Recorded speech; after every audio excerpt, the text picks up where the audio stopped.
celebration, all those things, and it is also the beginning of weekend. So yeah, because I actually watch your countenance when I said this is the Friday edition. There was a smile all over your face. Well, anyway, you and I know that there's no lift, there's no transfer here, and so this is where we belong. Anyway, just to welcome you to the breakfast program. What we'll do on this program is bring you up to speed on what is making round in terms of news around Abia State, and also taking you to the outside the shows of this country. Because for us, this segment, what we'll do first is to inspire you and try to give you those words that you need to be a better person. And of course, the water marble this morning comes up with these. be content with what you have. Rejoice in the way things are. When you realize there is nothing lacking, the whole world belongs to you. Be contented with what you have. Rejoice with the way things are. When you realize that there's nothing you're lacking, believe me, the whole world belongs to you. Well, just to say, believe in yourself, do what is right, and because if no man gives you the praise, I mean, you have the right to say, I am doing perfectly well, because even the praise belongs to you in the first place. All right, with the water marble, quickly, it's back to you to tell us what is making rounds in the world of news. On the news segments of Good Morning Abia, the federal government is to initiate legal actions against the South African government before the African Court of Human and People's Rights in Arusha, Tanzania. This follows the collapse of diplomatic moves to stop the killings in the country. The legal action is to enforce the fundamental rights and freedom of the affected Nigerians and other African nationals. A source at the Federal Ministry of Justice on Thursday says the action is consequent upon the refusal of the South African government to accept and make use of diplomacy to resolve the killings, and also to the fact that the country, Nigeria, is in relation to the African Charter on Human and People's Rights, having ratified the Charter on June 22, 1983. Besides, the legal option predicated on Nigeria's ratification of the protocol to the African Charter on Human and People's Rights on the establishment of an African Court on Human and People's Rights dawned 20th May 2004. Several Nigerians have been killed, maimed and injured during the xenophobic attacks launched on them by restless South African youths in the past 5 years, due to the failure of South Africa to apply national treatment principles on the emergence of xenophobia on Nigerian citizens and other African nationals.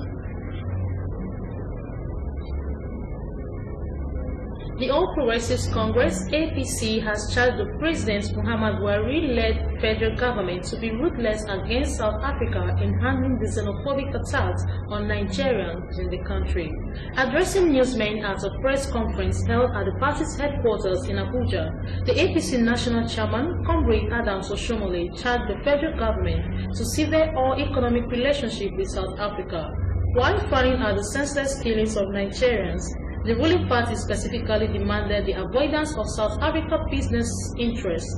He urged Nigerians to drop their MTN SIM cards as well as government revocation of the agreements over the ownership of Shoprite, Stanbic IBTC Bank and Standard Chartered Bank, among others. He said that it's clear that South African authorities have not demonstrated sufficient commitment to bringing the attacks to an end. This poses obligation on the government to review any agreement that gives South Africans opportunity to begin to develop a monopoly in our commercial lives. Speaking further on what the party expects from the federal government, Oshomole said, "We have a duty to encourage the government to do what we believe is right. Happily, the government has already started the initiative." Reports reaching our newsroom says that Zimbabwean first post-independence leader Robert Mugabe is dead. Aged 95, Mugabe died after battling ill health. Report says he has been in hospital in Singapore since April 2019. The Economic and Financial Crimes Commission, EFCC, says that the immediate past governor of Imo State, Rochas Okorocha, together with his wife, daughter, and an aide, will soon be prosecuted for corrupt enrichment. EFCC said it has established prima facie cases against the suspects, which they will soon answer to. The head Enugu Zonal Head Office of the Commission, Mr. Usman Imam, disclosed this yesterday in Enugu while briefing newsmen on the activities of the Commission in the last 8 months. He stated that the Commission had already obtained orders for the interim forfeiture of assets traced to the former governor and his wife. Imam said the commission also obtained a similar order on a property traced to Okorocha's daughter, as well as his former aide, Pascal Obi. The commission says that it is interested in Rocha's foundation and other property converted by individuals for personal use in Imo. Imam revealed that a 16-block com 96 flats, a multi-million naira, 8-bungalow estate, hotel, 2 schools, shopping plaza, supermarket, hospital, and 4 vehicles are on the commission's spotlight. He added that while the hospital was traced to Obi, the remaining ones were traced to Okorocha and his family. In another vein, the Federal High Court in Lagos yesterday remanded 3 bureau de change operators, Jimmy Ibrahim, Obianuju Umejesi, and Uche Madubuko, who was accused of defrauding a firm of 437 million naira. The trial judge, Nicholas Owibo, made the remand order after admitting each of the suspects to 20 million naira bail, with 2 sureties in life sum. Justice Owibo also demanded that one of the sureties must be a landed property owner within the court's jurisdiction, while the second must be a grade level 12 officer with Lagos State or federal government establishment. The court added that all the bail terms must be verified by the prosecuting agency.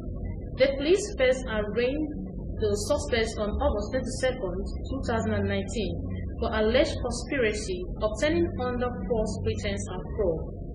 The prosecutors also alleged that Ibrahim had in April, May, and June this year issued 3 due United Bank of Africa checks with the total value of 73 million naira. The trio had pleaded not guilty to the charges. Trial has been fixed for October 12th. The National and State House of Assembly Election Petition Tribunal sitting in Omahia on Thursday dismissed a petition filed against the election of Senator Orji Carlo as a senator representing Abia North. The petitioner, Anaha, the candidate of All Grassroots Alliance, AGA, had filed a petition on grounds that he was unlawfully excluded from the February 23rd Abia North senatorial election. Anaha urged the tribunal to annul the election of the former Abia governor and order a fresh one. Delivering a unanimous judgment, Justice Cornelius Akintayo, the chairman of the 3-member panel, held that the first petitioner, Anaha, has failed to prove his allegation of exclusion by the first respondent, the Independent National Electoral Commission, INEC. Akintayo said that all records at the panel's disposal indicated that the second petitioner, AGA party, did not present any candidate for the senatorial election. He held that the first petitioner, having not been a candidate of any party, lacked legal standing to present his case before the tribunal and therefore dismissed his petition. The panel had earlier granted the application of the AGA seeking to strike out its name from the petition on grounds that the first petitioner was never nominated by it. Meanwhile, the panel had on Tuesday fixed September 9th for judgment in the matter between Mr. Mao Ohabunwa of the People's Democratic Party (PDP) and Senator Carlo of the APC over the same Abia North senatorial districts.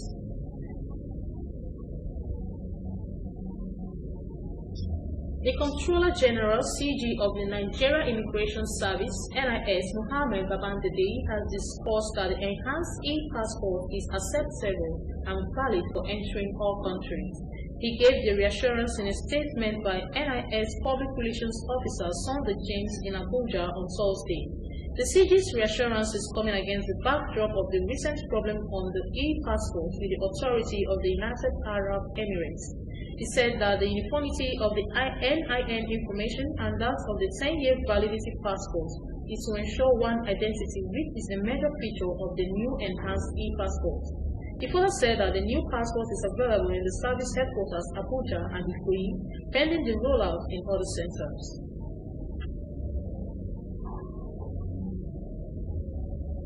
Nigeria is on the verge of being certified polio-free by the World Health Organization (WHO), as the country has not recorded any case of the disease in the past 3 years. In this report, Chimize Osems takes a look at efforts being made to ensure that Nigeria achieves the targets in 2020. The report. Polio is an infectious and crippling disease that has no cure. However, the disease can be prevented with safe and effective vaccines. For many decades, the strategy has been the continued immunization of children below 5 years until the disease is finally eradicated from the face of the earth. In 1988, more than 125 countries of the world had cases of polio, but with continued immunization, the disease is now endemic in only 3 countries of the world: Nigeria, Pakistan, and Afghanistan. In 1996, late South African President Nelson Mandela launched the Kick Polio Out of Africa campaign. At the time of the launch, every country in the continent was endemic to the wild polio virus. It is estimated that 75,000 children below 5 years were paralyzed for life by the disease. 23 years after, Nigeria remains the only country in Africa with reported polio cases. Nigeria meets the target of being declared polio-free in August 2016. The dream was aborted following the dictation of 4 new polio cases in Borno State in Northeast region. The outbreak was blamed on the Boko Haram insurgency that made it difficult for vaccinators to reach every part of the state. Having missed the opportunity 3 years ago, Nigeria again is on the brink of joining the League of Polio-Free Countries. The country has not recorded any new case of the disease since 2016. The Executive Secretary, Abia State Primary Healthcare Development Agency, Dr. Chinagozie Adendo, described it as a good development. It's heartwarming to note that for the past 3 years we've not recorded any positive case of poliomyelitis in Nigeria. It is a plus, and that means that we are working assiduously to ensure that Nigeria will be certified a polio-free country in no distant time. Dr. Adendo said Nigeria has embarked on what it called Polio Eradication Initiative. The initiative, which comprises 4 stages, involves the intensification of routine immunization. Another one is supplemental immunization activities, which means we go to houses, go to residential houses, offices, playgrounds, markets, and stuff like that. And then how to reach areas to ensure that our children access this polio vaccine. And then we have what we call the intensified case search, because we have people we call the disease surveillance and notification officers. So they go all over the place looking for polio or polio-related cases. Nigeria will be certified polio-free by WHO in 2020 if new cases of polio are recorded in the country. Will the country be able to achieve this target that has remained elusive for several decades? Only time will tell. Chimezie Ozems, MCL News. Senator Dino Melaye has registered his displeasure with the results of the People's Democratic Party PDP governorship primary in Kogi. He described the results of the contest in which he participated as totally unacceptable. The Kogi West Senator took to his Twitter page to express dissatisfaction with the conduct and the outcome of the exercise. He said, and I quote, "It is ridiculous to declare a final result of PDP governorship primary election in Kogi State when my vote sorted out yesterday in 8 out of 10 ballot boxes are missing, only to declare votes in 2 out of 10 ballot boxes as my votes." End of quote. Senator Dino Melaye lost the governorship election ticket to Musa Wada, who emerged as the People's Democratic Party flag bearer for the November 16th governorship election. Musa Wada, a younger brother of the immediate past governor, Idris Wada, who also contested for the ticket, scored 748 votes to clinch the party ticket. Senator Dino Melaye scored 70 votes to emerge fourth. And with that news, we're going for a break. More news will come your way from the newspaper review. To stay with us.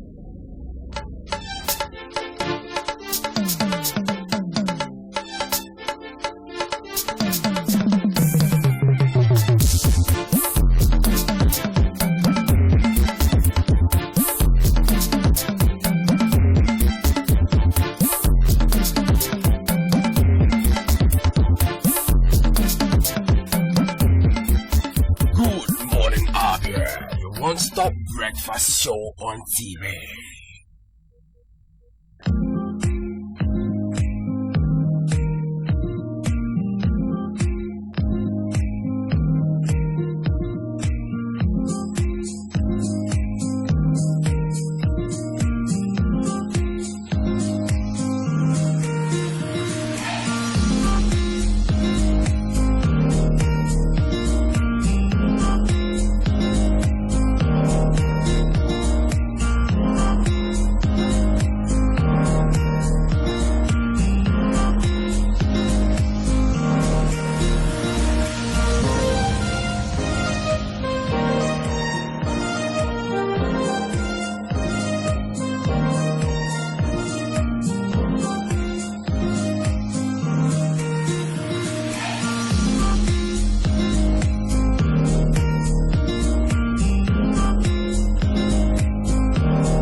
Do not deface Abia State with posters.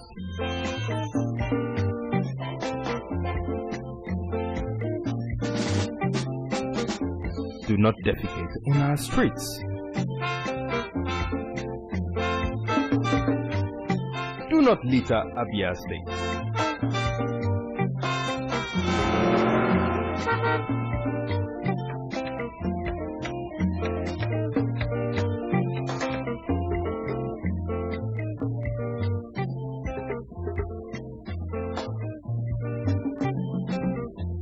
My brothers, I say what did man go do for this world where people no go talk?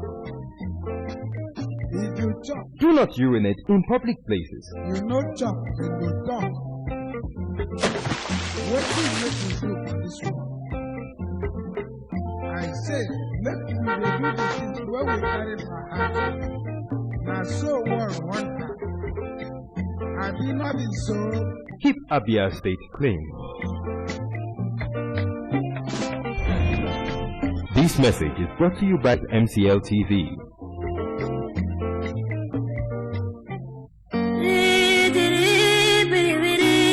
Welcome to MCL Customer Care Service Information. Please listen to the following instruction upon observation of any of the following on your television screen.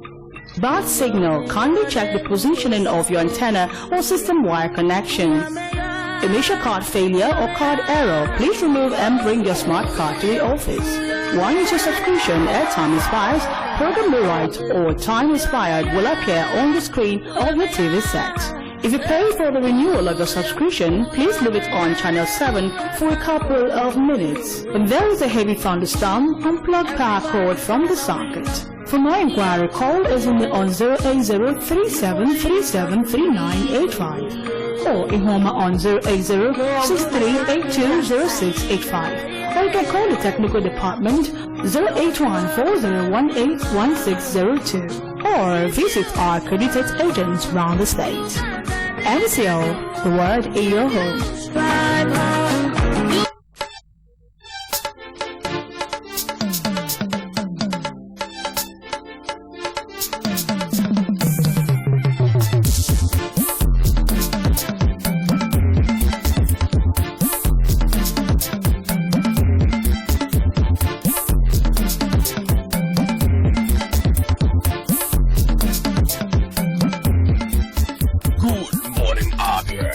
One-stop breakfast show on TV.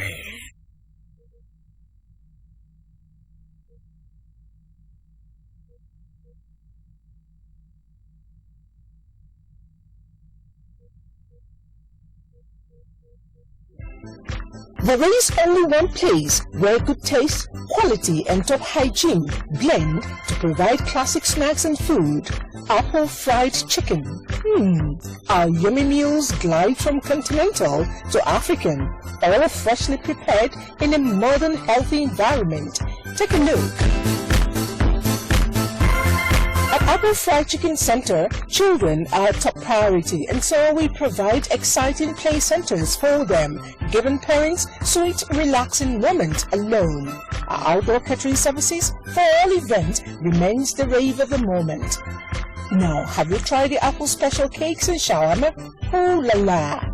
Walk into any of our outlets in Abia, Calabar, Uyo and Umuahia and give yourself a treat. Or better still, call our hotlines 080-868-77445 or 070-3963-449 or 090-3046-2362 or send us a mail. Apple Fried Chicken. Experience the taste.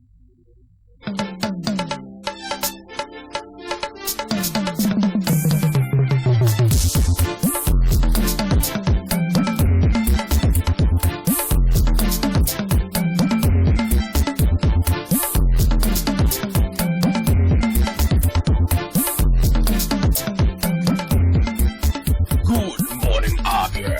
Your one-stop breakfast show on TV.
You're welcome, right? And if you're just joining us, please still good morning, Abia, your breakfast program coming to you live here from the Abia studio. Still have isn't it wonderful with me, and of course time for us to take a look at the papers. This morning we have 3 papers on our desk, starting with the Daily Sun. But I can tell you, it is not sunny here in Abia. At the top right corner of the paper comes up with Southeast Governors to IPOB. No apology for you, and that is coming on page 41. That could be found on page 41 of the paper. And of course, the big bold headline this morning from the paper, Daily Sun: South Africa dares Nigeria declines to pay attack victims compensation. Federal government to persecute looters of ShopRite, MTN, and others. Government mulls legal action. And that could be found on page 6 and page 14 of the paper. And of course, the big bold picture element this morning, it is the Vice President Yemi Osinbajo, right, with former British Prime Minister Tony Blair during the opening ceremony and panel discussion at the African Green Revolution Forum in Accra, Ghana yesterday. And of course, underneath that, it is Akwa Ibom. Tribunal confirms PDP Albert Idem Enyon's victory, and that can be found on page 42 of the paper. Buhari vows to free local government finances from government control. Buhari vows to free local government finance from government's control. And of course, Solanke Falana demand account of planned use of 605 billion naira recovered loot. And of course, back underneath that, it is in Igbo, anxiety as tribunal rules on Gubapool on Sunday, and that can be found on page 41 of the paper. Quickly, let's get to the back page of the Daily Sun, and of course, it is the public sphere, and of course, it's coming from Honor Uke, and it says South Africans poor knowledge of history and Nigeria.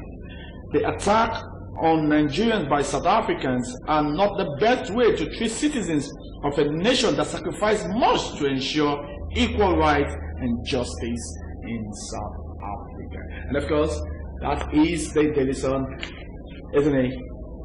Moving to the Nation newspaper, the top left corner, you can see governors. IPOB can't ban travels. No apology to group. This can be seen on page 44 of the Nation newspaper. Bandits offer to swap victims with members. Masari hails action. You can see that on page 8 of the Nation newspaper, and on the top right corner of the Nation newspaper, we have sorrow, tears on Federal Road in Rivers. Let's stop politicking. That could be seen on page 9 of the Nation newspaper. The big bold headline of the paper says South Africa rules out redress as government moves legal action. Minister, don't attack foreigners. Please arraign 83 suspects. Envoy for consultation. That could be seen on page 6 of the Nation newspaper, and also in the inside page we have 44 South-South local government areas to be affected by flood, says NEMA. You can see that on page 4 of the Nation newspaper. The picture elements on the papers, you can see the Minister of Environment, Ms. Dr. Mohamed Mahmoud, Minister of Niger Delta Affairs, Godswill Akpabio, Minister of State for Environment, Sharoni Kazo, Chairman Board of Trustees, Ogoni Cleanup, Mr. Wale Edun, and other dignitaries during a meeting on Ogoni Cleanup projects in Abuja yesterday. Down the headline, we have 9.6 billion naira Danjuma declined P and ID shares offer. That could be seen on page 7 of the Nation newspaper. Ihedioha kicks off construction orders. You can see that on page 43 of the paper, and Akwa Ibom to publish yearly budget. That can also be seen on page 43 of the Nation newspaper. Moving to the back page of the paper, we have a write-up coming from Shegun Badibation, engaging the African diaspora 1. We also have Sanwo-Olu and the Greater Lagos Vision that you can also see on the back page of the Nation newspaper, which was written by Benga Motosho. Back to you, Marco. Right, of course, the last paper, not the least on our desk this morning, it is the New Telegraph. At the top of the paper comes up with MNOS invests in base stations hits 1.2 trillion naira. Lagos, Ogun, Rivers' largest beneficiaries, Yobe, Zamfara, and others suffer low infrastructure. And of course, underneath that, it is retirees defy rain protests of non-payment of pension. Of course, that is also going to be our discussion. And of course, Chooks is already seated to take that from Umar. And FIRS contributes 59.7% to federation accounts. And it's coming from RMASC. That can be found on page 31. And of course, this happened yesterday. Uproar in Abia as Bakassi boys killed alleged cultists. And that can be found on page 37 of the paper. 11 orders arraigned for internet fraud. And that can be found on page 37 of the paper. I beg your pardon. And because all that is making round is xenophobic attack, MTN investors loses 40 billion naira. APC wants MTN, Shoprite, DSTV, South Africans ban nationalized. Federal government warned against reprisals, and South Africa closes Lagos, Abuja offices, and of course the presidency will not recall the High Commission. We have not recalled High Commissioner. And of course, that could be found on page 4, page 6, and page 8 of the paper. And of course, the phrases, the bold headlines underneath the paper, the I take that again, please. I beg your pardon. The picture element there is from left to right. People's Democratic Party (PDP) governorship aspirant talking about Chief of Staff, Bayelsa State Government House, Chief Taofo Ongolo, and PDP gubernatorial candidate Senator Doye Diri, Governor Serika Dixon, and frontline aspirants who came third in the primaries, Engineer Kennedy Okolo as PDP. Commences post-primary reconciliatory moves in Bayelsa yesterday. Python dance. We won't apologize to IPOB Southeast governors. Why? I am very informed Paul Biafra group when I'm traveling abroad. Well, I'll tell you something about this. Well, sex between fantasy and reality, and of course that is coming from Michael West. When it comes to Michael West, the rest assured is going to be love, love, love, love, love. But let's start your day this morning with the cartoon animation. It says, Doc, I'm getting better, but how to pay is now my headache. Doctor, I'm getting better. You know, treatment is working, but my headache, if we can see that, that would be great. We can see the last part of the paper. I'm getting better, but the problem, Doc, is that my problem right now is how to pay. All right, take. It is time for us to talk. And of course, you can be part of the program by calling the numbers on your TV screen. Tell us if there are any headline that catches your fancy, isn't it? I'll be the one to show the first shot here. Of course, you and I know yesterday the communicator was passed to the Southeast governors coming from also the IPOB members. And look, okay, you need to apologize to us because you governors didn't do so much when the Python dance started here in the Southeast. You kept to yourself because you had protections. These are all coming from IPOB members. And this morning, the Southeast governor saying, you guys deserve no apology. So the question is, whose report will you believe? Is it the report of the IPOB or the report of the Southeast government? Even on the nation, the governor said that IPOB can't ban travels. Yeah, and of course, just to add to what you just said, the Southeast governor, chairman of all the governors in the Southeast, talking about the Ebonyi State governor, say, okay, you know what? You people think that I'm scared of you, but I'm going to say something to you this morning. I will tell you when I am traveling. Well, my question is, when cats sleep, rats go wake up. It's not an easy one. All right, we have a first call on the line, isn't it? Hello, good morning. Good morning, sir. Hello, good morning. You're welcome to the program. Can you tell us your name and where you're calling us from? Good morning. I am Eke calling from Abia. All right, Mr. Eke, what's your take? I want to talk to not apologizing to IPOB. Do you think the government... We are all experienced and probably we are fighting for Biafra. But apart from the Biafra issue and the issue of a Python dance, to your own people or to your own citizens or to your own family.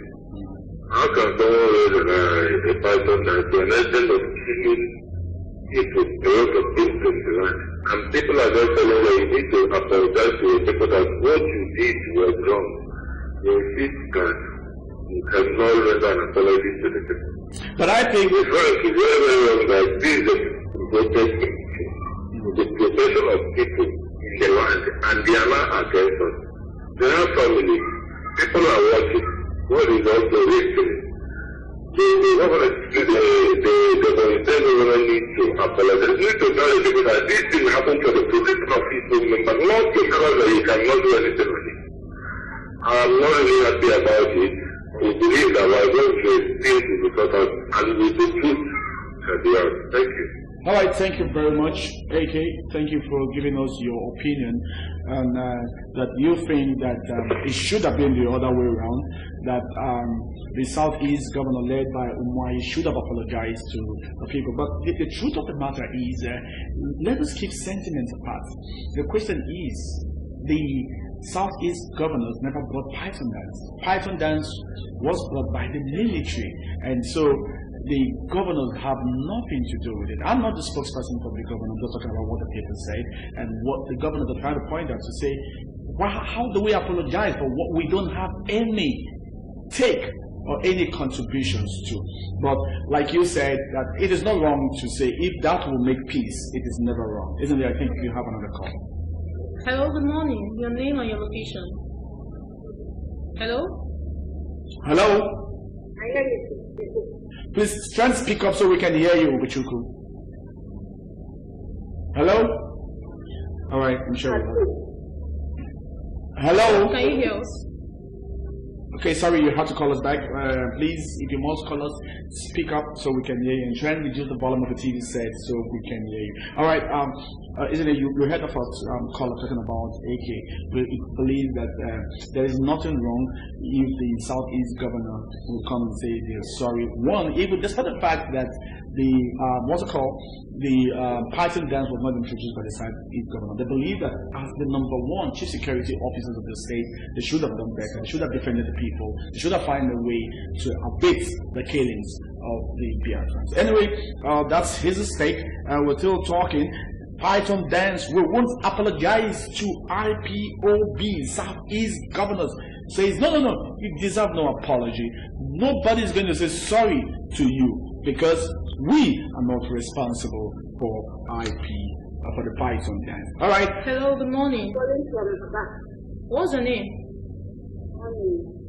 Okay, Onye, go ahead. What's the take? Please, can you speak up a bit? What? He's on the Python dance. I think they should apologize to the nation, if not for any other thing, for the lost life. Take nothing, I'm sorry for the purpose of peace in our nation. That's my contribution. All right, thank you very much. Isn't it? You heard that? Onye said, look, two wrongs does not make a right. And saying sorry is not a big deal from governors to say to the people.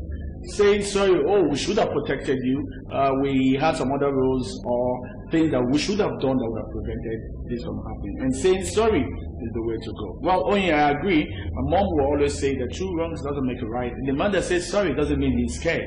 He's just trying to make peace between both parties. All right, Python dance, we would not apologize to IPOB, and it's coming from the Southeast. And of course, the man that is daring everybody this morning, it is the Southeast chairperson, talking about the governor's forum, talking about no other person than the Ebonyi State Governor, David Umahi, and he says, listen, I am going to tell you, you pro-Biafrans group, when I'm traveling abroad, get ready, dare me if you can, and I'll tell you that I have not done anything negative, and so I am not scared. Well, thank God he's not going for the New Yam Festival. He says, I am going to tell you when I'm traveling. All right, let's see how that goes. And still talking what is making rounds on anybody's lips. And of course, even the presidency has started reacting. You and I saw what you read out this morning when you talked about Oshumole reacting, talking about the national president or national chairman of the APC party. And of course, the presidency has also reacted to say, no, we can't take this anymore. And it is the xenophobic attack.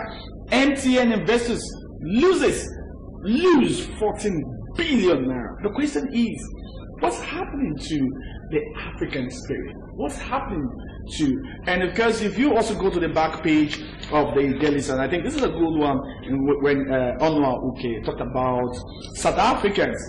They have poor knowledge of the history in Nigeria. Nigerian participated so much. I remember back in primary school, we're asked to bring in some X amount of money to contribute to South Africans. And of course, Onoha Uke is taking those that forget history quickly to say, go back to history, go Google. And of course, you will understand the input of Nigerians to the independence of South Africans. And of course, you and I know that Nigerians have been seriously attacked by South Africa. This is not the first time, this is not the second time, neither this is the third time. And we're saying, what happens to African spirit? Somebody said when Nelson Mandela passed on, and the South Africans forgot totally to read their history book. And if Nelson Mandela was around, he would have been the first person to come and say, look, that is the big brother you're fighting. You have to be very meticulous about it. Well, we're saying that both countries should put their heads together, talking about those in charge should put heads together to find a solution to these. And of course, air peace, like we heard, have already sent down aircrafts down to South Africa to see any Nigerians that want to come back home without having money to pay for his ticket. Well, that's a good one coming from Air Peace. It says South African dares Nigeria decline to pay attack victims compensation. South Africa dares Nigeria. That's not a good bold headline this morning. Let's find a way around it, and I'm sure. Adding to that about socialist news, he requested that Nigerians, South African businesses here in Nigeria, that it should be nationalized by the federal government. That is talking about ShopRite, DSTV, MCL, and the likes of it, that it should be nationalized. And he also requested that Nigerians should stop using their MTN SIM card. Well, I think that's the campaign. But the truth of the matter is, when you say it should be nationalized, it should nationalize South African business. I know there's no foreign company that comes into Nigeria without having either the chairperson of one or a few of the board directors of Nigeria. It's a must, it's compulsory. So I really don't understand that part anyway. But the truth of the matter is, South Africans should understand that Nigeria has given so much. We patronize their telecom companies. We also patronize their entertainment bouquet right here in the country, and we're saying no. Let's have mutual respect for one another. And also, viewing people's reaction on the attack, people be like, they should attack their shops or their businesses here in Nigeria. And on the other hand, they don't even have it in mind that this is going to cause unemployment in Nigeria and the likes of it. And others be like, let there be a clampdown by the federal government. So, which one should we go for? Well, sincerely, if you ask me, I'll tell you what my take is backstage when we get off this stage. And so one has to be very meticulous with some of the things you say right on air. But the truth of the matter is, both countries have a lot to do.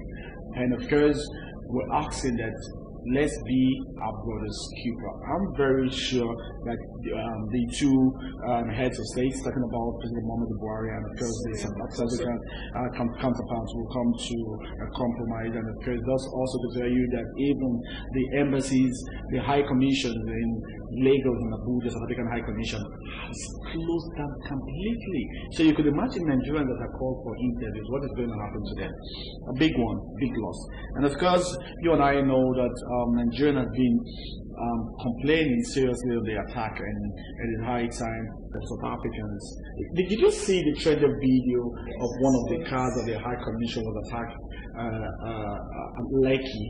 And did you see the way the Nigerian police swung into action, trying to protect, and so we're saying let the South African police also do the same, because from the complaint, from the videos, trended videos on social media, sometimes you see Nigerian being killed and police just standing by.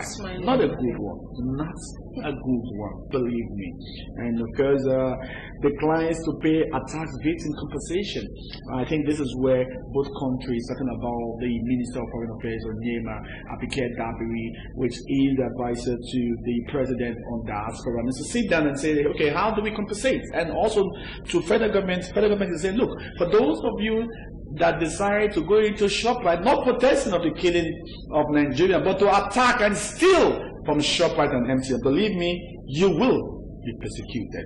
Protesting does not give room for stealing. All right, and of course, government molds legal action. Of course, that's you also read to us. And of course, let's also talk about something, isn't it? That you and I have been seeing the local government chairmen have been complaining, crying, begging, talking, and of course to governors to say the Constitution allowed the local government to have their funds directly and execute what they're supposed to do. But you and I know that one thing is to have the law, one thing is to implement the law. And of course, this morning, the president is coming up and saying, enough is enough. Buhari vows to free local government finances from governor's control. If you ask me, I'd say it is a welcome development. So you and I know that if the local government, the constituency that you and I belong to, it is not looked into, we know the place to go, we know the people to talk to. We just don't hold the state government responsible. We also know that local government has its own role to play. And this morning, the president is speaking, and of course, speaking fire this morning to say, I give you my word, local government chairman, I give you my word.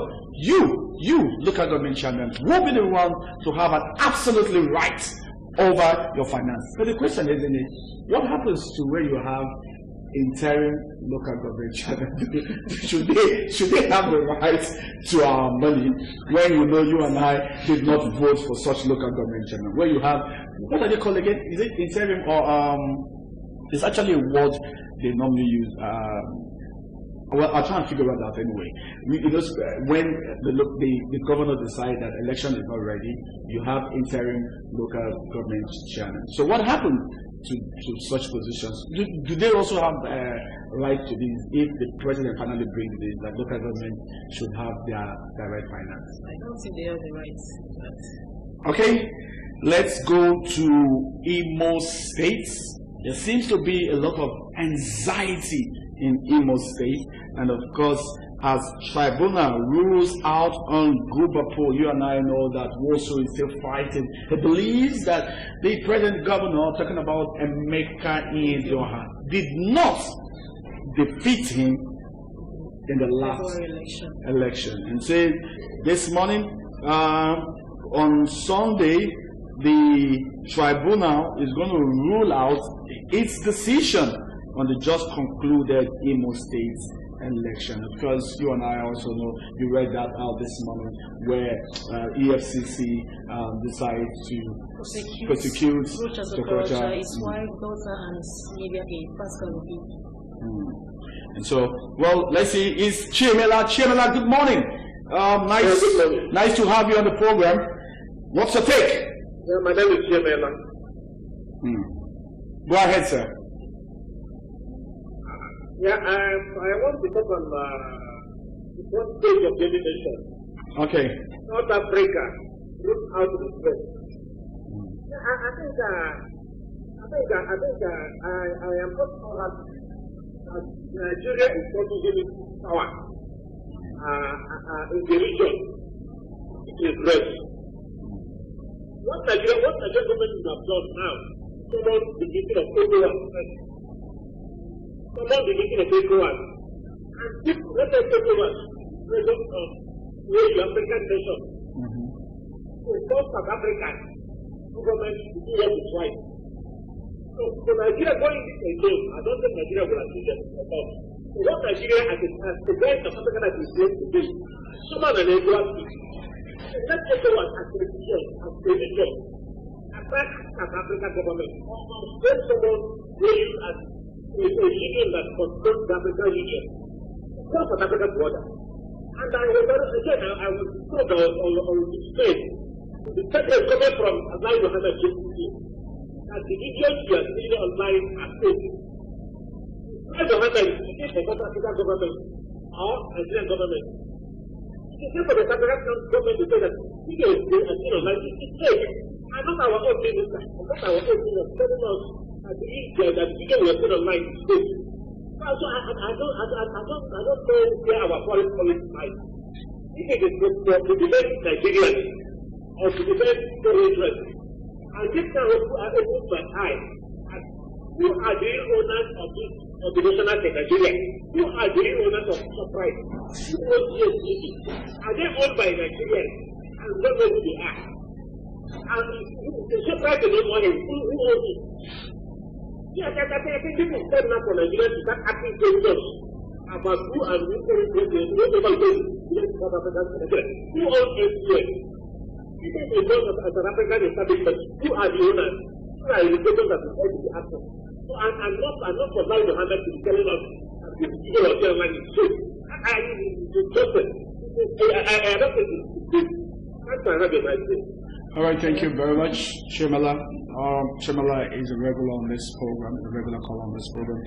He talked about that Nigeria should put pressure, and of course it means getting other African countries to be part of it, and to see how they could make South Africans apologize to not just Nigerians but Africans in general, and also find a way to compensate. He also went further to talk about that who is responsible, who owns the ShopRite and who owns MCL. Well, these are all South African companies, but you and I know that when you bring in foreign companies into Nigeria, the board of directors or the chairperson or co-chairpersons or co-chairman, if you want to put it that way, will definitely be Nigeria. And so, but ShopRite, MTN are all South Africans company, and of course I don't want to go into the other one that you and I know as into entertainment are all South African companies. And of course, if you've listened, if you had watched the early morning news coming from Umuahia this morning, where Adams Shumole talking about the national chairman of APC was very blunt and precise and says, look, enough is enough. We patronize you here, and believe me, we're going to stop that so we can show that this is the black most populous nation, and this is where you make bulk of your money. We shall keep your MTN, we shall not shop at your ShopRite anymore, and we shall not pay our subscription anymore, to show that you South Africans are making so much money from us. And of course, we have never looked the other way, giving you support. Even when the apartheid days was there, Nigerians were busy supporting you financially. And because if you go back to history, like I said, Omar said something that it seems the South Africans no longer read their history book. Even the late Moshood MK Abdullah was one of the highest donors to South Africans during the apartheid days. And it says, look, gentlemen, go back and read your history books. South Africans, poor knowledge of history and Nigeria. If you read your history books, if your parents that went through thin and tall to make sure that the apartheid days is over, then they should have told you what the contributions of Nigeria was during the apartheid days. And of course, let's quickly tell you that South Africans tears Nigeria is on the nation this morning. Chimela, I hope that satisfied you. But I was just thinking, Chimela, that if you would have also contributed to the Southeast governors saying no to IPOB, we will give you no apology, gentlemen. You don't deserve our apology. That is coming from the Southeast governor. But let's see who's on the line. Hello, good morning, caller. Good morning. Your name and your location. Hello, good morning. Good morning. Please, can you tell us your name and where you're calling us from, please?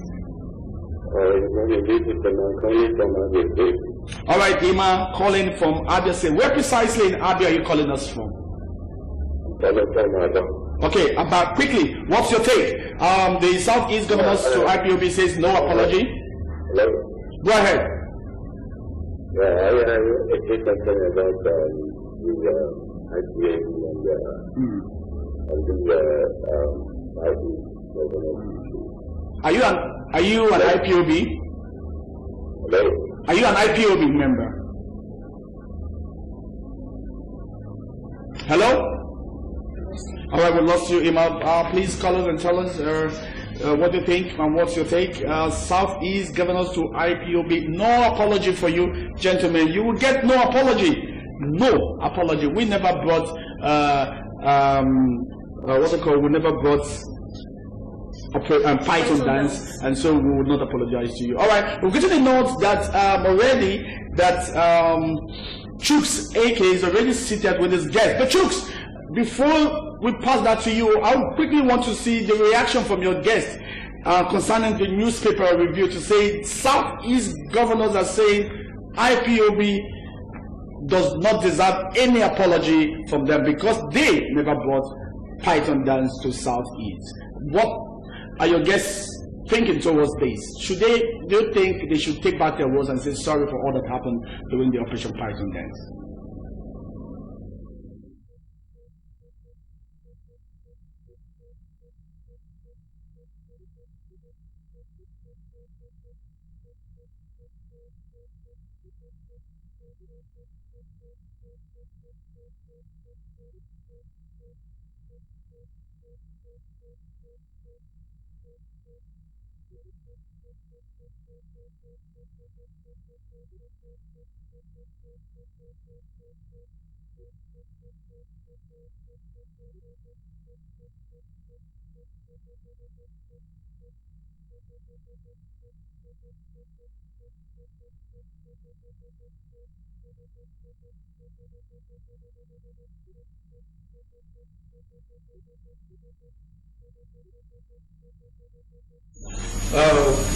Good morning.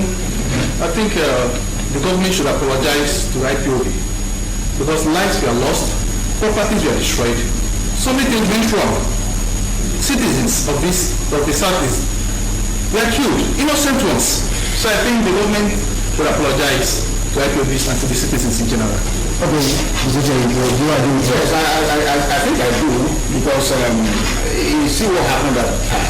IPOB was sort of agreeing to enter into dialogue with them, with the government, Chinese government. And it was agreed that another car will go to dialogue with them concerning the military invading his compound and kill a lot of people. So if you check this, you will discover that yes, somebody should say, I'm sorry, we are sorry for what happened.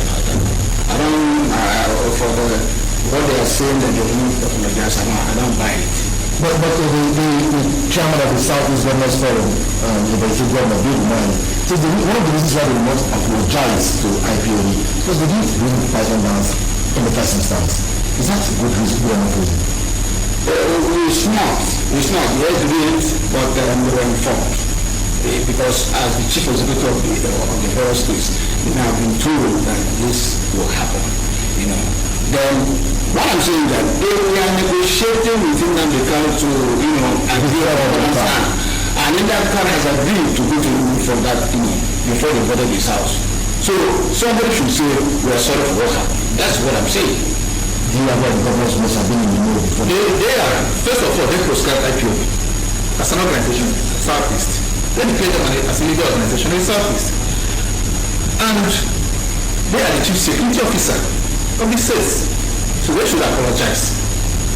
Okay, so they should apologize for whatever has happened to the IPOB. But that's the way straight to the talking part of the program. Talking about the governors and the Southeast and how they might administer states. A couple of days ago, reports have emerged that 81% of Nigerians totally do not pay tax.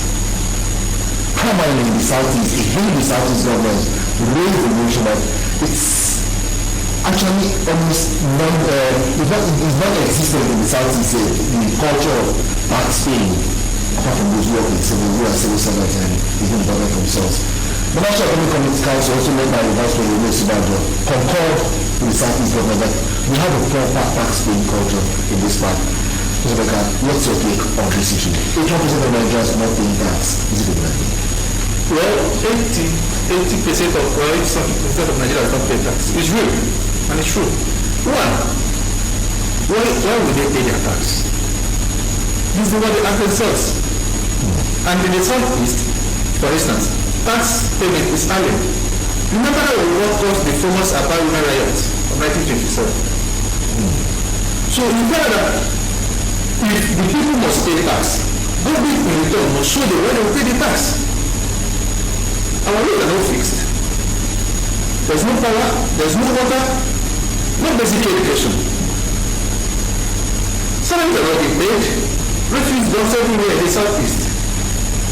So there's nothing to motivate the citizens. And remember that there is double taxation. In some states, somebody will pay for drainage, somebody will pay for refuse disposal, and somebody will also say environmental payment. All in one place. Somebody will pay for business premises, they will come back and say pay for labor. That is just why the thing is horrible. We need to get a system that will make us to pay. If you're paying your tax, you say you're paying your tax is say 1,000 naira utility tax. And it covers your environmental aspect and any other aspect of utility you're using. It will encourage the people.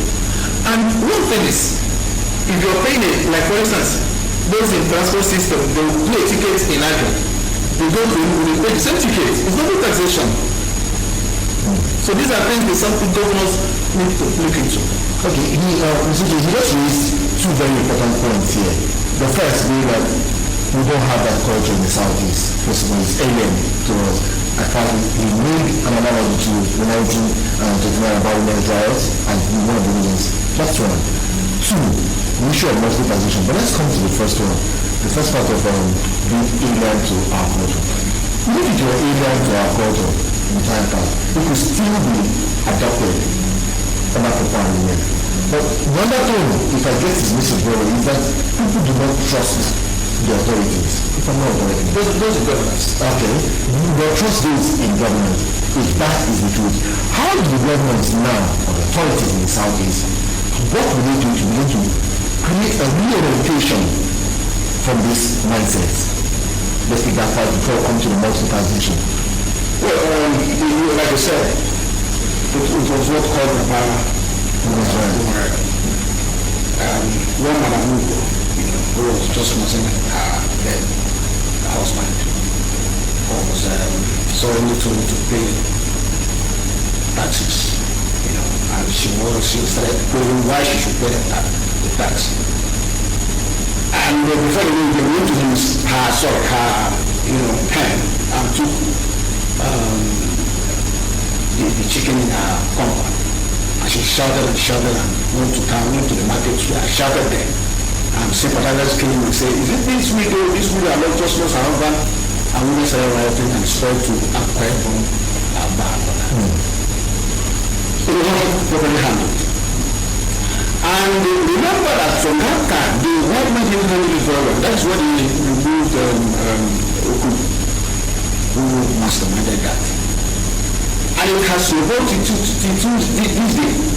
It doesn't be handled at all. Properly the way it should be handled. Proper education, proper enlightenment, telling people the need for them to pay. All of it, you come, like you said, double taxation, you bring one tax, you bring another tax, you pay 4, 5 taxes at a time. That is one. Two is that the man or woman to pay the tax has not seen why he or she should pay the tax. They are poor infrastructure, everything is decay, and they will query. If I pay this tax, what is it for?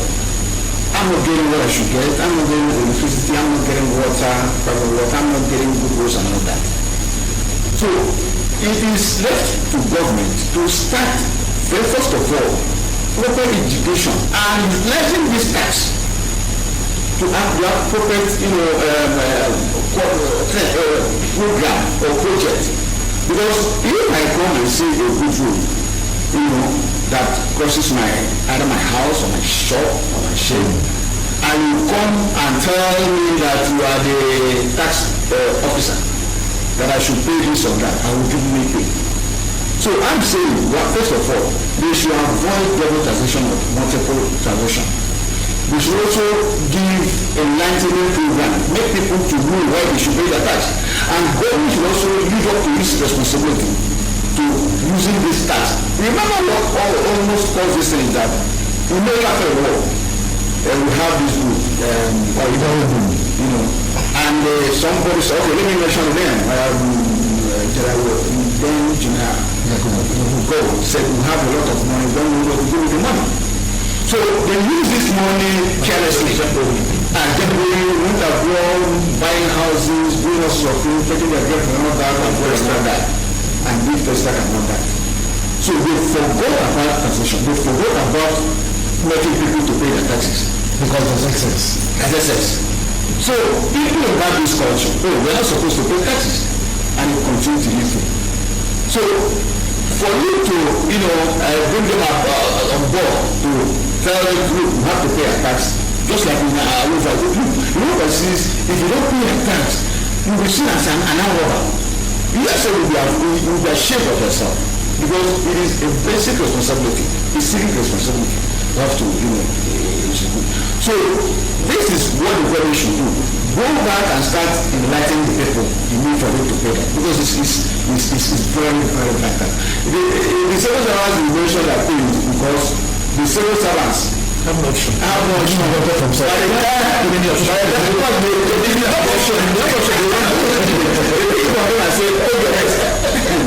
Okay, now yesterday while talking about this topic, another host gave a breakdown and said, one of the reasons why he won't speak any form is language, that is multiple or single, to the current system of governance. It could due to the current system of governance. To give an example, if any elected official is ill, he has to fly and is paid by which is money to a medical facility abroad, and he will be treated with his money and he comes back. But when he himself, who is paying the tax, falls ill, there's nothing in the ambulance to take him to the local health center because there's no health center available. Now the issue is poor governance or lack of trust. The issue is it the reason why people do not actually pay taxes to Senegal? You see, like I said, you see, the problem is this. There's a gap between the government and the government. There's a big gap. And now we're talking about making the people to pay tax. Well, we should have a system that these infrastructures will be put in place. Assuming today you go to a village clinic, a health center in any community, and you see these facilities working. There are doctors, there are nurses, and there's a good pharmacy that they can get a good medicine, and they pay after that treatment. You'll be happy to come again. So you see that rather than then maybe you're going to your home now, you see a pulse, the next morning it's covered. You'll be happy the government is working. You go to in the night, everywhere is lighting up. Maybe you go to your house, you don't need to drink. Especially today, everybody has a pump. Yes.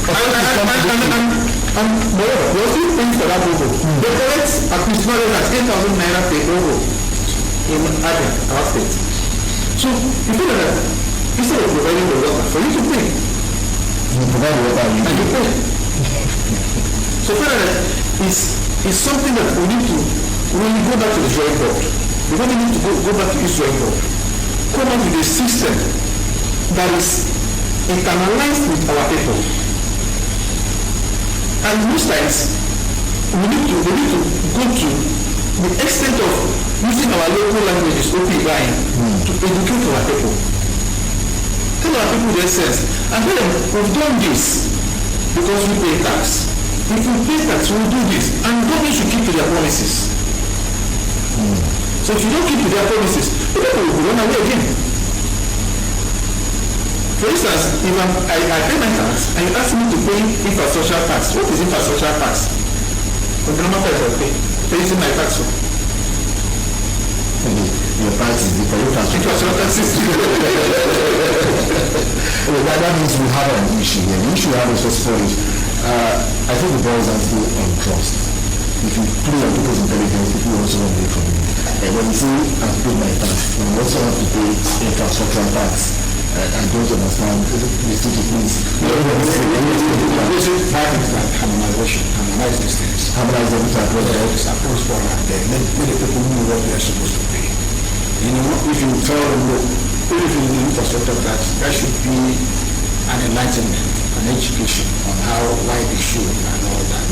But the thing is that they don't see what that money is used for. Because you see, everyone of the rumors go around the, portals and the society that some of our leaders have taken our money outside the shores of this country. And as a taxpayer, we don't like to pay money to somebody's bank account overseas. You know, that is a simple truth, because if I'm paying now, I'm not going to speak to you. Are you trying to say that people are thinking that they are paying tax is to enrich the population? Yes, they are paying tax to enrich their leaders. The leaders don't use this money for the purpose for it, for a made for. So go to, in fact, take a trip to any part of the town. I don't mind about anywhere, and ask a trader, have you paid your tax? Or anybody, any man on the street, or any woman on the street. you see his response. You say, that's the problem. Okay, that case, let's say it's very consider AGM making it. Doesn't mean I need democracy is expensive. Ordinary presidential system of government is expensive. Ordinary. I will subscribe to the fact that we should make, first of all, the legislative arm should be a part-time job. It should be a part-time job. For instance, in the Senate, you see somebody taking allowance they call a hardship allowance. Hardship, yeah, go and check their documents. Hardship allowance. What kind of hardship are they passing through in the Senate? Huh? So in fact, it's too expensive. They're talking about having a expensive car for themselves now. Yeah, 5.5 billion. But in Europe and other advanced countries, we don't. These are taxpayers' money. That money could go into funding education. If you go into doing how many? Ask yourself, why has government not gone to massive house construction based on PPP? That's the things we expect government to do with taxpayers' money. But the kind of the things that will encourage somebody to pay his tax. You say it in your house, you say you're taking some millions in the name of hardship allowance. The civil servant that does the measure, what will you take? I want everybody to pay that. It's not encouraging. You think you have just had a new one, hardship allowance. I'm just running into that's crazy figure. But if that is the case, and it's agreed across all the board that this system of democracy is expensive. That of democracy is expensive. Is it possible for us to retrace our steps and get something more cost efficient? Yeah, remember that in Second Republic, First Republic, we ran Prime Ministership. Prime Minister system, parliamentary system, where the Prime Minister takes is the other government. Second Republic, they went and got with America. That political system. Yes, they said it's expensive. But remember, the American Republic is not. Because I was reading something on the next thing, like you said, they don't have quotas. It's only the Speaker of the Parliament, and I think it's different. And I said, and I was told that I read that even the Speaker donated their house to something else for government to include, and he was managing somewhere. So all of that wants to find a way. They are paid allowance, but the allowance is for, if you want to quantify it, just 3 bedroom flat, or there will be something more than that. So that money that would have gone to them in whatever name. So that's my just to rename to the government. Then allowances, they take allowance, appropriate allowance. Their salaries are so minor. You are coming there to represent the people. You are not coming there to make wealth. To acquire wealth for this. You are coming to serve people. And that is what we should be. Not only and if you are, of course, you don't see them travel a lot. You know, it is when there is a major disagreement between US and another country, like what is happening around some because one other parliamentary or foreign affairs will say, let us go there and find out the allowance of the so much. But it's not like that. They will go so many things and say furniture allowance, this, that and that. And we'll talk about, and apart from that, corruption too. You know, if like here we used to have this allowance on stake, executive votes, and I think they have it there too. But we call it constituency votes. What's the constituency votes in the legislative map? We still have. That's what we say. That's what we say in the state level. Yeah, that's what we say. Which we don't see any it's not properly accounted for. It's not properly accounted for. So are we saying what we need for is a proper accounting system or a totally evacuated system? To me, that we remove all this, what we need is just a Nigerian growth democracy. For instance, we copy the good from the parliamentary system, copy the good from the presidential system, and look at what is peculiar in our society and use it. For instance, we might still leave the legislative and make them to be part-time.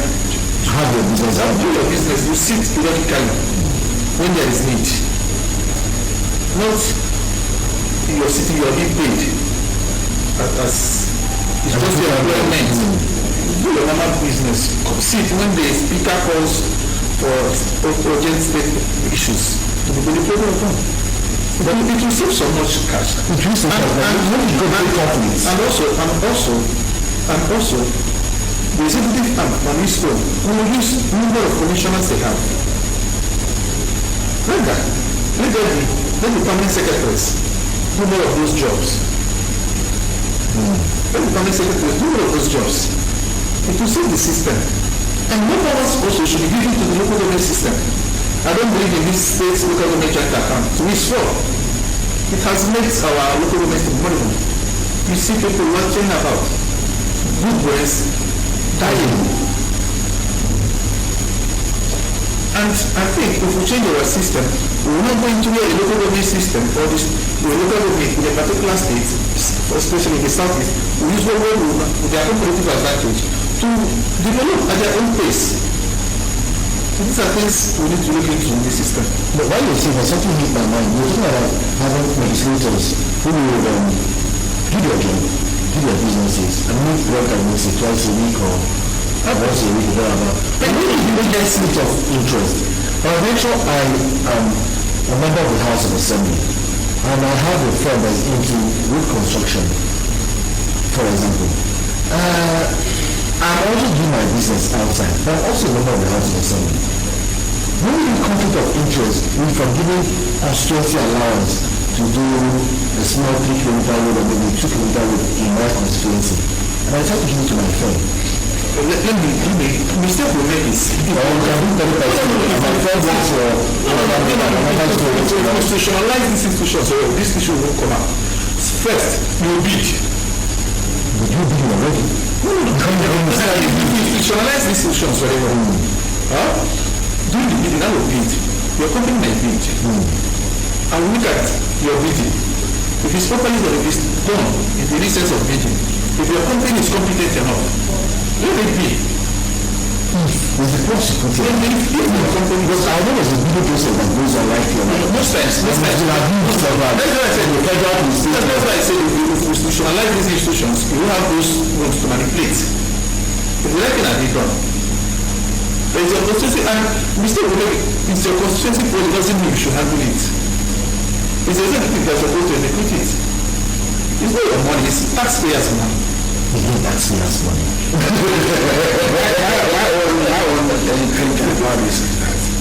don't believe that it should be part-time. I believe they should sit there differently.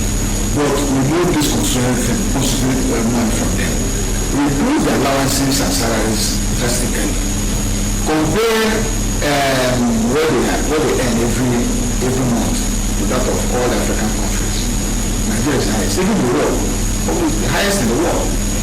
Every other country, India, Britain and all that, their salaries are reduced, their allowances are reduced. Go and Google and see how what the common people in all these countries, all the parliamentarians in these countries. Reduce it. The money there.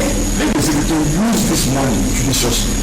Now, again, the ministerial is let every state have one minister. Let them those 36 states, 36 ministers. And that of the states, let me not see 12. Every state should have at least 12 commissioners. You know? Then you can now job for the boys and you create something that will allow the boys to have group that help you. And then you concentrate your security vote should also be used drastically. Okay, another thing you said, you've listed so many allowances. I remember speaking to a former Senate president in this country off camera. We just discussing. I think people make a simple mistake. It's not the salaries that is the issue. Allowances. The allowances. And the multiple. Yes. Particularly if you're not returning, usually we see it as a case study, not returning to the severance package. Now, beyond the salaries given to these people, sitting allowance and all that, these allowances that come in different covers, will be taxed several different names. Is it correct allowances in different names? Yes. Is there a way we can call it a simple one name? As if for being a senator, this is your Senate allowance or sitting allowance or whatever for this duration. Sitting allowance ordinarily. Well, outside of other people packages. I'm saying, can we just put all the packages together? Put it in one package and say, okay, this is what you're supposed to take home.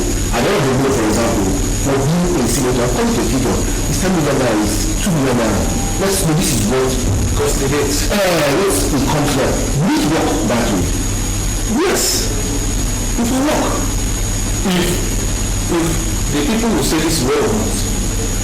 And we also, at the end of the day, help the people get the confidence to start paying taxes. Because what you're looking for is a system that will encourage people to pay their taxes. Because if the people in governance will take this kind of suggestion and implement it and use the money that they accrue that we save from that aspect and put it back to the society. Not in the accounts of the put back to the society, do the necessary, provide the necessary infrastructures. You see, once those things are in place, people will be happy to pay. It's just simple. Brings me to that question.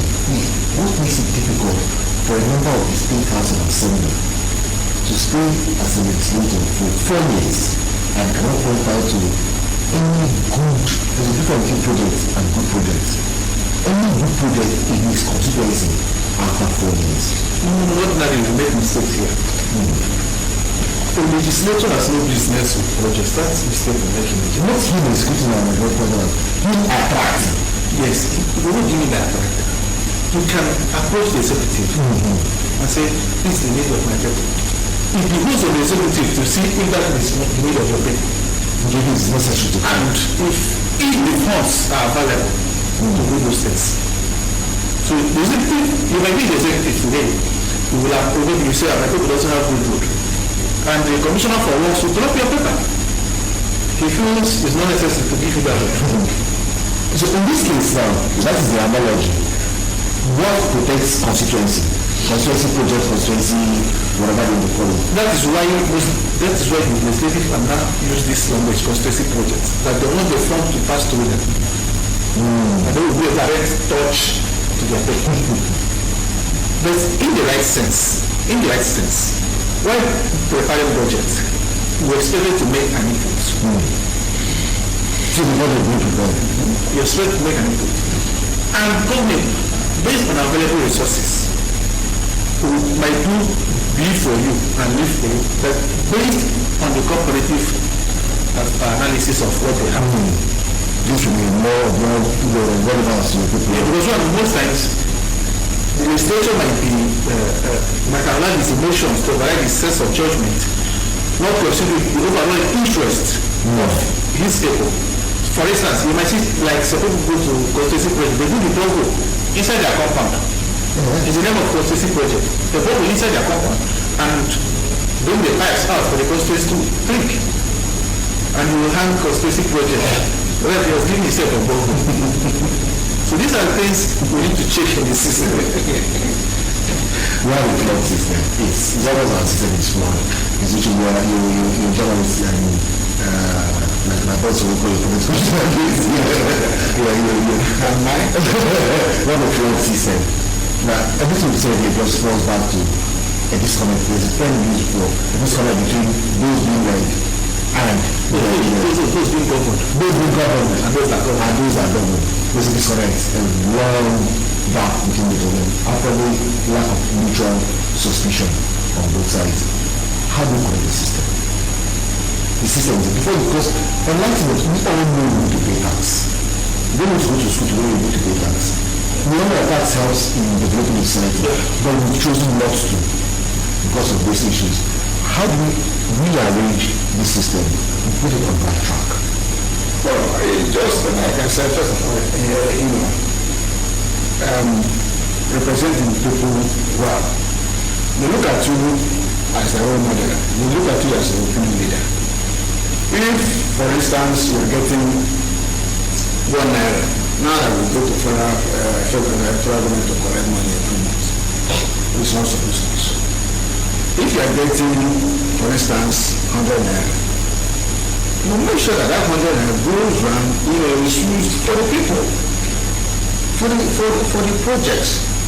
There are a lot of projects that should be done even in rural area all over the place. And when they see that yes, you collect the 100 naira and that 100 naira will not be good enough for all that they have, they will know.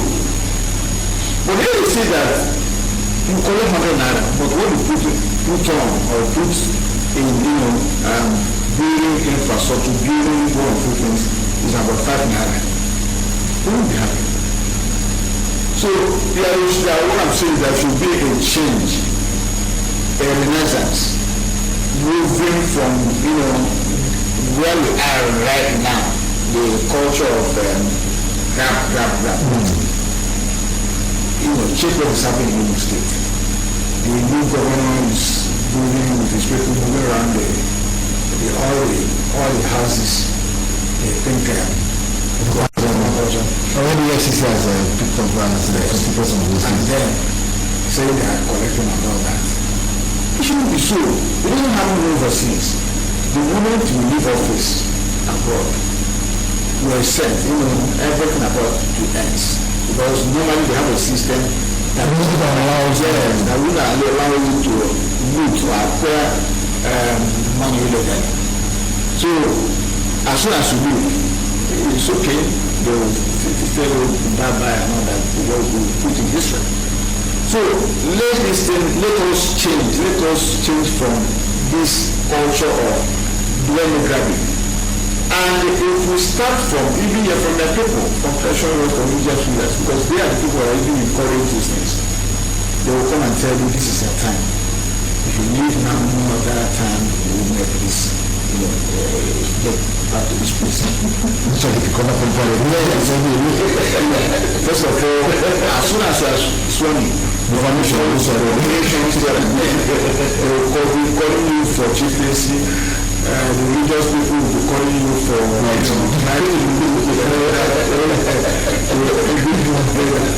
church and all that. And when you come, by the time you leave that place, you are spending a lot of money. We will now come back to office to apply this money because you know that and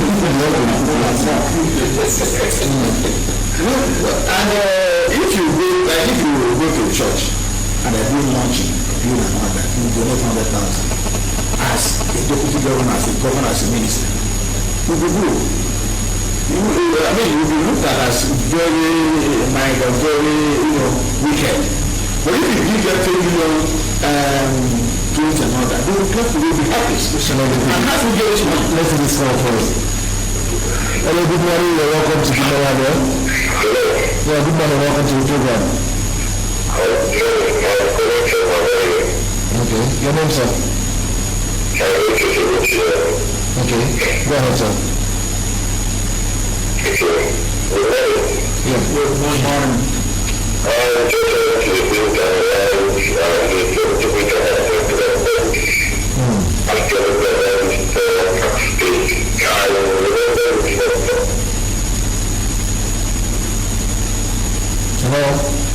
Hello, Kelechi. You seem to have lost that caller, Kelechi. The lines are still open. He was saying something about important state culture, but I remember one very important part. When we were talking, he said we go to Abuja every month to collect our allowance.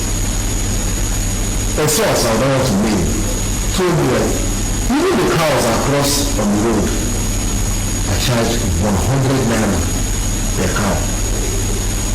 And it's being somebody somewhere is collecting a tax in the name of the government. Why do we still need to go to Abuja to collect money when we are only developing ideas outside the box to create energy and improvement companies? Can you help me with this? ordinarily, woman was in such a. So I thought I was just coming over a cow. When you're on the taxi, business, work, fishing, Asapa, No, see, all those things, that's what I've seen. The advert fees are normal thing we do everywhere in the world. It wasn't that simple, actually. It's a professional something. I'm not against that. What we're saying is, like the cow issue, if any cow passes through, there's a point at Chikwan, to the best of my knowledge. There's a point at Lower Aziz. They don't even have a cow. Per cow. Okay. Per cow. And they do that very often. Let me take this one. Hello, good morning. Welcome to Good Morning Abia. Good on vacation day. Yeah, good morning. Good morning, Chief Secretary. Good morning. Yeah, my name is Chairman. I'm calling from Abia. Okay, Chairman, good morning. Welcome to the program. Yes, I refuse to accept your topic. The title of the topic, poor payment culture in Nigeria. Our people are paying tax. I am calling from Abia. I am telling you, the problem we have is the management of the resources. In Abia State, now what I'm calling you from, there is no type of tax you don't pay in Abia. If you don't pay it from your own, they will kill you. They are using tax to collect tax in Abia. So it is the government that has got let me just say this in yellow. To get right that in Abia, every day in Abia, they pay 150 naira. Official, every day they get in Abia. Official fee is 150. And believe me, between Abia and the one that we have 200,000 tickets. Right now, in United States, 200,000. Times 200,000 by 150. That will give you 30 million. That's 1 day. That is 30 million 1 day. Then 30 million by 30. That will give you 900 million. The watch that the government to make. Every watch that was taken, I don't know what to do. And what's the point of taking? If the watch the government, 900 million. Then this money goes into private pockets. This money goes into private individuals. But I'm not talking of taking right now for it. And you get using a passenger. You got a passenger from, you see the passenger at Papa Johnson, you pay 1 naira per day, so 10 naira per passenger you're carrying. And you got that passenger at Papa Johnson, you know what, you pay another 10 naira. And amount of what you pay for the day. You take the passenger and drop at Papa Johnson, you know another passenger. You pay another 10 naira per day. So the tax is rich, the tax is really money for taxes. You pay the infrastructure. I'm working in a company. My infrastructure is 200,000 naira. How much? I can get at the ETL in what have your water is. I'll show you. I will pay 200,000 for infrastructure every year. All this money goes into private pocket. You pay business revenue. You pay for the bill. We are over that. The problem is where do you want this money to go? That is going on. So, there's one like this part, it is the usage. I'm telling you. So, until the government reverts it to sell, and we remove it out. Okay, yesterday now, something happened by rail. By rail. So that was carrying some blocks. And this one had already said that the chairman and the type of the woman and you wanted you to the job is not another one. And the one that gives us here, the position, that is position, I said that because that amount of growth is equal to another one. And you should have everywhere, by tax collectors. So it is the fact that the certain issue of how to equalize to what you pay by the citizens. Thank you so much, Children, for that very, very exclusive comment there, and he reviewed a whole lot. First of all, the authorities gave us a picture that 81% of Nigerians do not pay tax. The story emanated from the Southeast Governors Forum and the National Economic Council. The example our caller, Mr. Chairman, has given to us now happen not in the southwest, or in the northeast, or in the south-south. What is also happening in the southeast, where they claim that 81% of us are not paying tax. Give analogy, he gave us his company analogy, he gave us what's happening in Abia. He does not come to Abia. Remember that 15 keke that rides in the trains. Each drop 10 naira per passenger. Please, gentlemen, do we need to go to Abuja for allocation in this kind of income being generated on a daily basis? No matter how many funds are comes, we still need to go to the Abuja. Because it's our statutory right. But we are saying this. What are we using these funds for? That's what we said earlier on. There are funds available. We know those funds. But they're not used for anything. We're asking, where are those funds going to?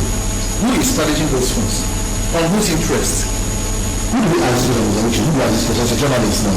Do we ask the Board of Federal Revenue to give us answers to this? Or do we ask the Commissioner for Finance to give us, it has not been appointed anyway, to give us answers to this? Do we ask the House Committee on Finance to give answers? Or do we go to the executive himself and say, Mr. Governor, please, what is happening? Who do we hold accountable for this obvious gap between earnings accrued and earnings used? Well, simple fact. First of all, let me correct what he said. We don't pay tax, just like they said, is correct. Because the people you mentioned are the people who are working, the active workforce, the people who do wonderful things. The ordinary people in the society don't pay tax.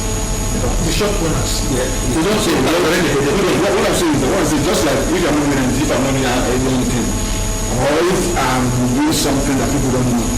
I don't have a shop, I don't have any. I walk through the street of the towns and goes my way, nobody knows and I don't pay. But if I'm not doing what I'm saying, there are people who don't pay their taxes. So private sector. Yes. So before the constitutions. Now, coming back to your question. Now, it boils down to the fact that this, like you said, the money is going to private hands. I've been shouting this and I've been crying over it. The ones that pay, the monies they pay go to private hands. Like the analogy is given about ticket riders. I agree with him. Because we have up to, if not, okay, if we can be a little bit modest to 700,000 tickets. No, it's perhaps I think into Abia recently. No, modest. Take that one. Even if we are generating, we get a figure of 900 million. If we are generating 42 million, only KD. Talk about Okada. Talk about. This is just one sector beside the transport. I don't see what we will be generating 2 billion. But the problem is that the thing, this thing goes to private hands. And there's what we can do about it. That's real. But I think the government can do something about it. The government can do something about it. Say, look, I'm stamping my foot on the ground. Everybody should pay a tax. You are collecting stuff. We're talking about paying tax. We're talking about paying tax now. We're talking about using the money. We'll go back to this call again. Hello, good morning, welcome to the program. Yeah, I have a big shame, man. You see, the problem we have in the society is that people will push to talk. That's the problem we have. People will push to talk. Come and be investigation. Come and give the my back. For you to put that the jury in our back, to pull a stand, I want to remove the rules in our back. You will pay through your nose. For you to put a book in our back, you pay through your nose. For you to pay a rate for you to build a rate in our back, you must do 3 million. So the local government, and this is the government is not paying attention. And just come and be a investigative journalism in our back. For you to say to pour a bit of time on the road, you must never complain. Take a bit of time so that you're building. There people are making money. And come, do investigation. Give me the local government, come to our back. There is money in the country, there is money. But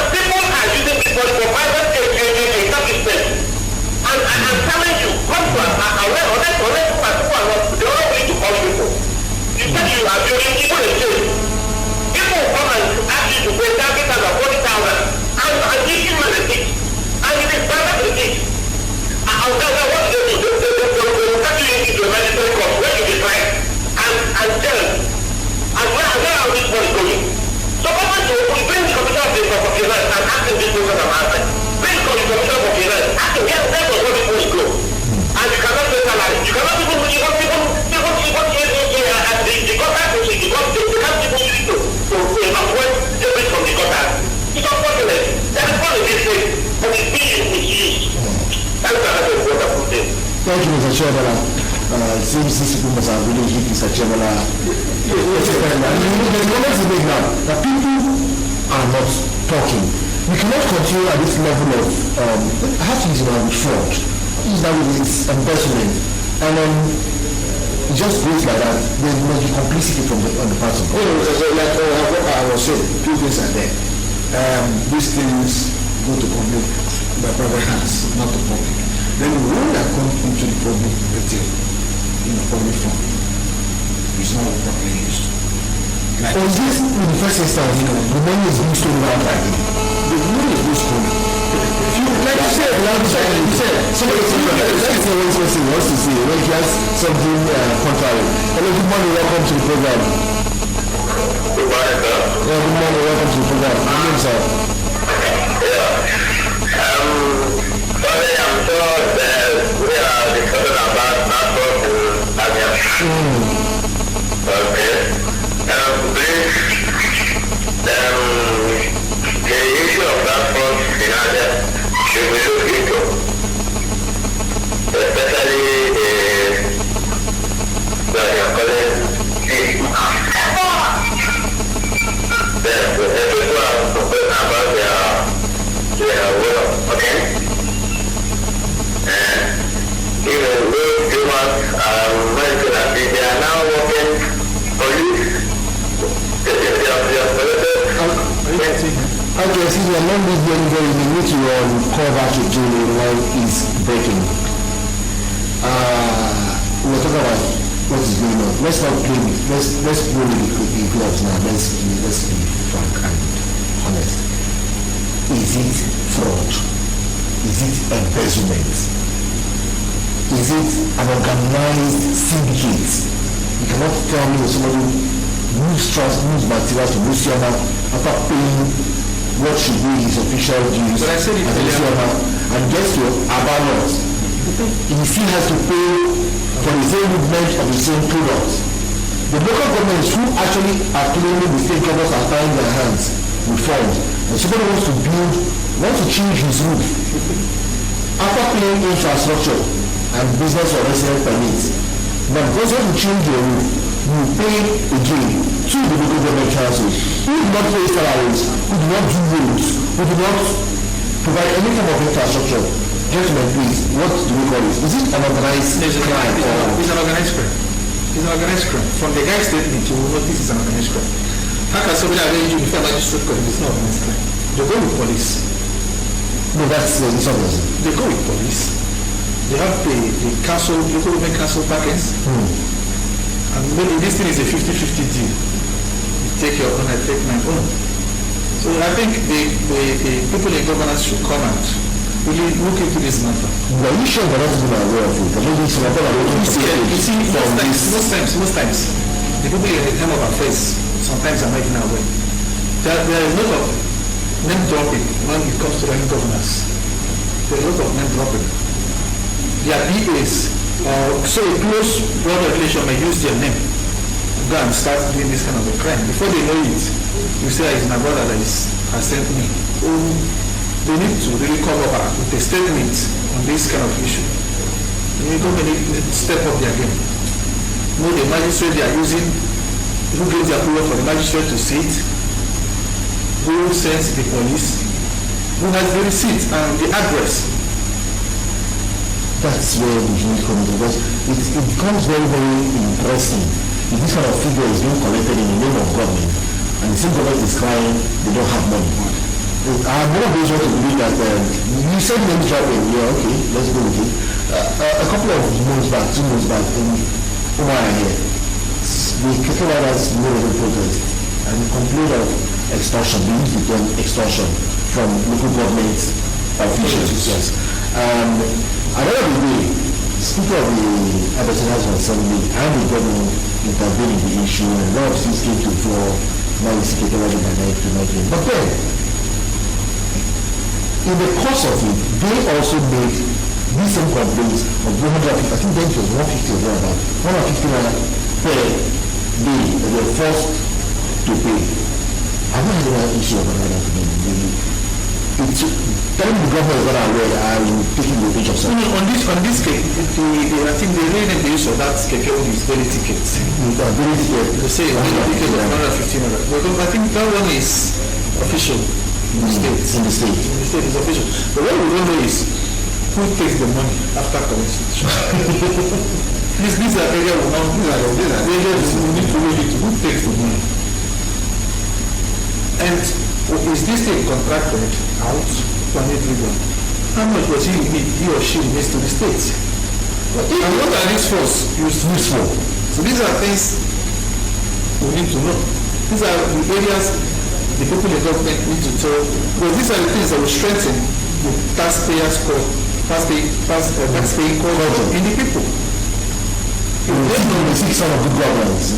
That is part of it. But when they just like an average man in the street, if they come pay your tax, I still remember some years back, if you walk in the streets of Roma, towards the city, there were some old men who were holding people.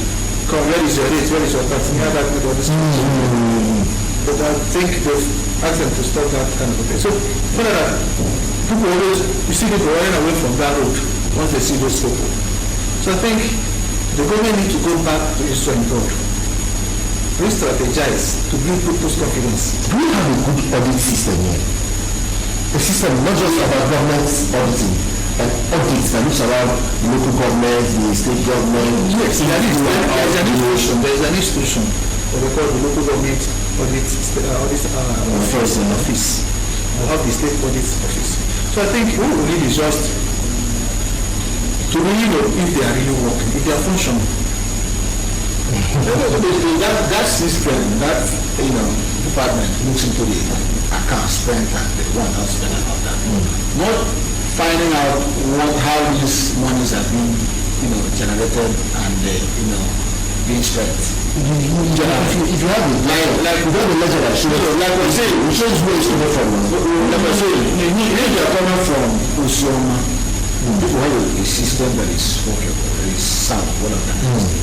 If you come from Osioma, perhaps you pay somebody, you pay the Osioma local government, and you move down to my family. As soon as you show them that receipt of Osioma, it's okay, go. Go to Abia, you show them that receipt of Abia. Osioma, it's okay. Then if you are moving from Abia to Osioma, you just pay one receipt and use that to move around wherever you want to move. You don't have to be paying it's not done at all. It's fraud. Yes, it's not going to how you are. The other one is that you should make efforts to ensure that this money is don't go to the wrong, like we were talking about, they give you receipt. You will think it's official receipt, but it's the proper receipt. And they collect as much as 40,000, 30,000. And they go around, take a special way, they go around the city and they collect about, collect from 20-30 persons, 30,000, 40,000. The state has lost a lot, or the local one has lost a lot. Somebody's pocket is being reduced. And even the so-called agents, the rules, revenue agents, they also bring their own receipts. And they will tell you, look, okay, this is government loan. It's 50,000. But take this one and give me 20. And they will send a receipt. And they will give it to you. But this system is flourishing. It's obviously flourishing. It is the joke. Let me who checks? I don't know system of checking and balancing. No checks and balances. You see, these revenue agents, first of all, you ask yourself, what is the modus operandi? Did they pay the state government before doing this job? Like most times, the person these things are contract, they paid. So they value these jobs. That's simple truth.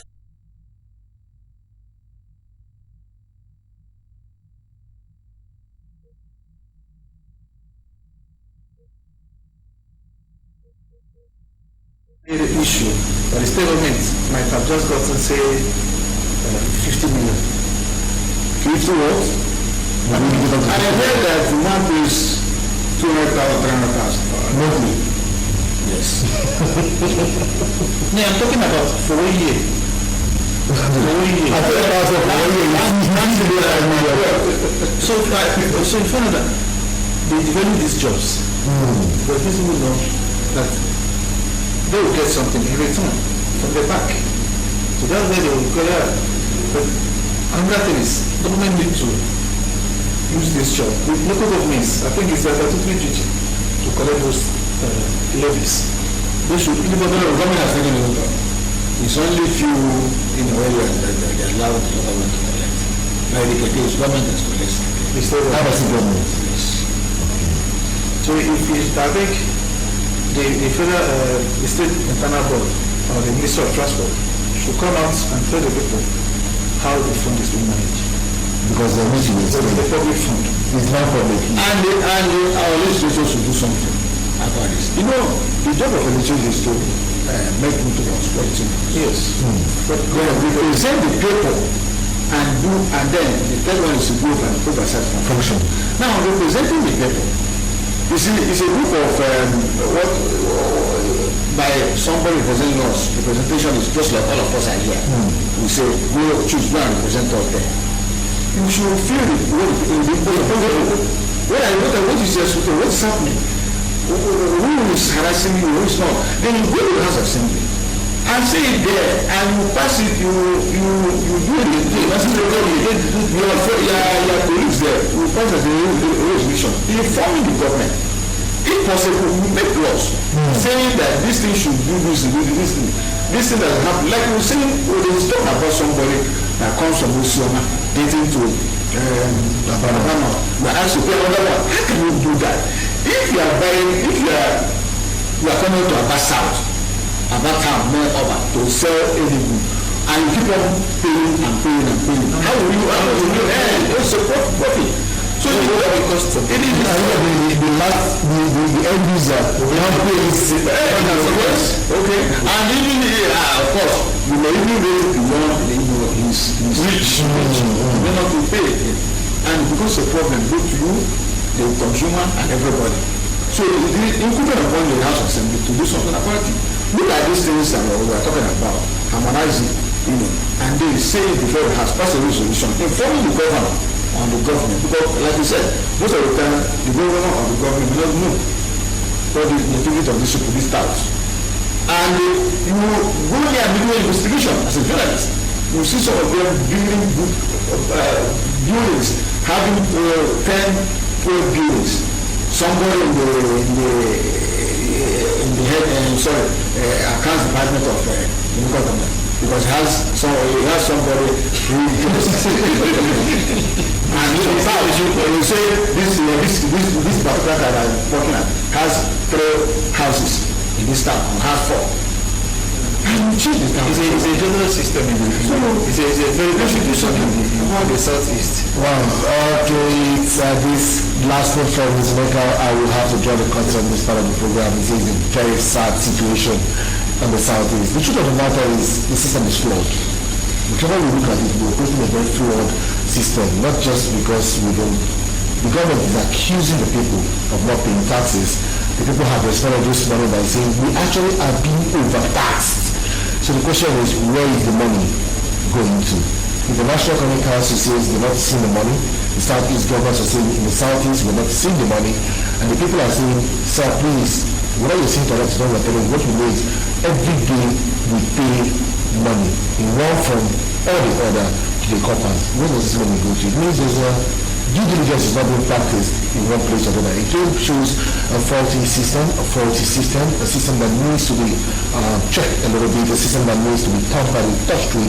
And like some of my guests here just said, we go back to the drawing board, and if possible, I like a quote from Mr. Mekara. He says, create a democracy that is peculiar to Nigeria. And from Mr. Chairman, I thank so much for your contribution. I know that person recording Mr. Chairman, I'm going to take a challenge of coming to Abia to see what's really happening in that town. It seems that town is the cash cow of Abia State. For that person who has been a part of this program, those who called in, those who watched, thank you for being a part of today's edition. for the crew behind the scene, Pastor Noah Chigozo Bioma, Coach Chuku, Chinedu, Victor Nakufore, Izimura for, and my honorable to self. We say thank you for being a part of today's Good Morning Abia. We hope to see you on tomorrow's edition of the program. It's Friday. Those of you who are civil servants and those who do Monday to Fridays, thank God it's Friday. For many of us, we'll be here today on Good Morning Abia, hoping to keep you entertained again. Until then, I'm Tracy K. Wish you a lovely Friday.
MCL, the one in your home.